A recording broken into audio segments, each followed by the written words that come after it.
There's a name you're trying not to think about.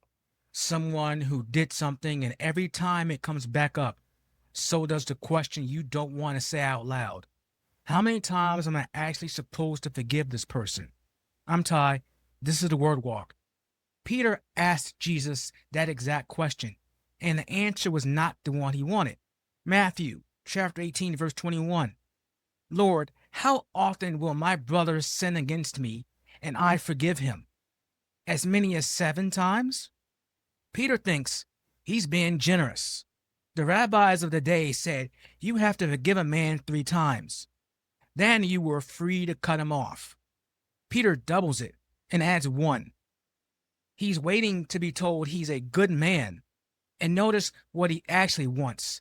He wants a ceiling. He wants the number where forgiveness ends and he gets to stop. But Jesus takes that ceiling away. Verse 22, I do not say to you 7 times, but 77 times. Don't get stuck on the math.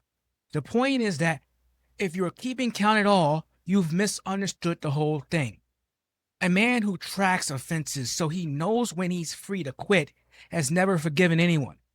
He's only been patient up to his limit. So Jesus tells a story to show him the difference.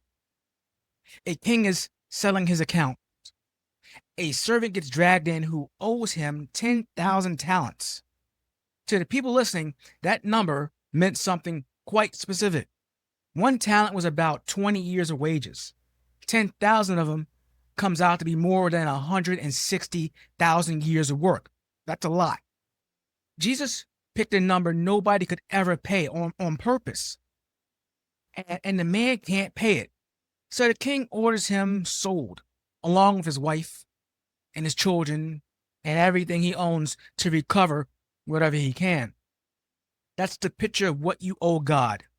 Not a balance you could clear with enough effort, a debt with no bottom. And you add to it every day that you live. The servant doesn't get that yet.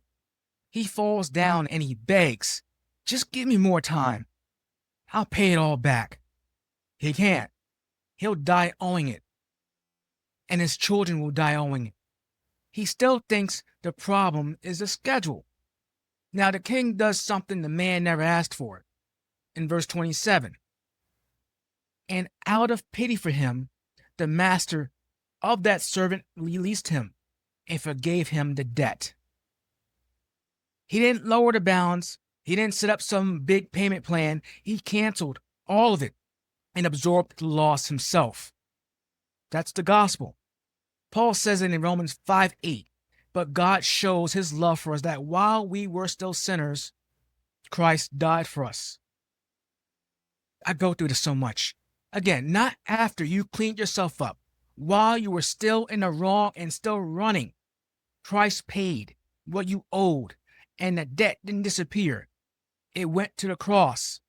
That's where the king's mercy gets a name. So far, it's a good story. If Jesus stopped there, we'd all feel fine. He doesn't. Again, back to Matthew chapter 18, verse 28. But when the same servant went out, he found one of his fellow servants owed him 100 denarii, and seizing him, he began to choke him, saying, pay what you owe. This is the man who was just forgiven everything. 100 denarii is real money, about 3 months of pay. So this isn't a man losing it over pocket change, but set it next to what he was just forgiven. And it's 600,000 to 1. The man who was on his knees an hour ago now has his hands around somebody's throat. The second servant begs him with the same words he used on a king, have patience with me. And it doesn't move him. He throws the man in prison. Jesus wants you to feel the outrage. You were forgiven everything, and you can't release a fraction of it? And the second you feel it, you're caught, because that servant is us. We sing about grace on Sunday. We take the bread and the cup, and that says our debt is paid, and we walk to the parking lot deciding Who's going to pay for what they did to us?" The other servants reported. The king calls the man back. The verdict turns on one question. Matthew 18:33. "And should not you have had mercy on your fellow servant as I had mercy on you?" That's the whole logic. I had mercy on you. So how do you not have it for him? Then we get to the verdict of it all in verse 35 of chapter 18. "So also my heavenly Father will do to every one of you if you do not forgive your brother from your heart." Be careful with that verse because it gets twisted in two ways. It does not mean you earn forgiveness by forgiving. The servant was forgiven before he did a single thing. That's grace. What it means is that the person who has received God's mercy will give it. The mercy does something to you. So a man who claims to be forgiven by God and clamps down on everyone who has ever wronged him is telling you the mercy never reached him. He heard about it. It never got in. Forgiving people isn't how you get saved. It's evidence that you are. If this is helping you, take a second to subscribe. We walk through the Bible like this in every single episode, and I'd like you to be here for it. So how do you forgive someone who hurt you in a way you can't shake when "just let it go" is a slogan and not an instruction? Two things. First, remember your own number. Before you touch what they owe you, go stand in front of what you owed God and what he canceled. You weren't a decent person who slipped.